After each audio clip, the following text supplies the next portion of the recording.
From the Upco Studios in Oklahoma City, this is an OU Update with Mike Baldwin. I'm Jenni Carlson. Mike, the Oklahoma women are into the NCAA tournament.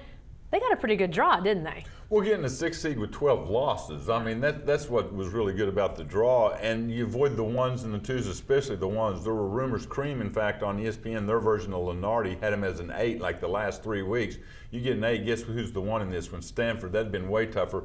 But despite the good draw, they've still got a pretty tough first-round game because you're 6 against Michigan, and then a very good St. John's team that's like 14-3 since the Christmas break and ended UConn's 99-game home court winning streak. Again, ended UConn's home winning streak. Yeah. So they've got some talent. So it's not anything close to a piece of cake, right. But when you're a 6th seed with 12 losses, that's very good. You looked at those two teams, Michigan and St. John's, pretty closely on Selection Monday. What strikes you most about those two teams when it comes to matching up with the Sooners? Well, Michigan relies on its defense, only has a couple players that average double figures, so they're not going to just try to outscore you like a lot of teams in the Big 12 do.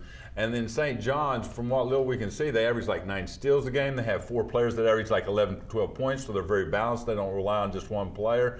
And they made it through the Big East tied with UConn. Notre Dame, of course, won the conference this year for the first time in UConn's streak at that. But the fact they played so well in conference play, I think, is kind of impressive. You mentioned something that Sherry Cole said in Kansas City. She's got to have good play out of her guards. How important is that for the Sooners this weekend?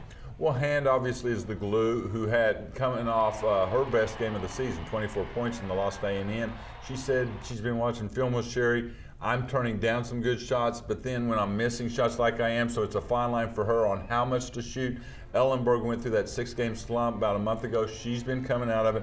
And then I think the key, if they really are as good defensively as we think they are, is Morgan Hook. The sophomore point guard has made leaps and bounds progress.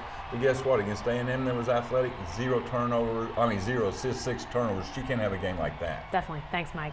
Be sure to stay with the best coverage team anywhere at newsok.com and every day in the Oklahoman.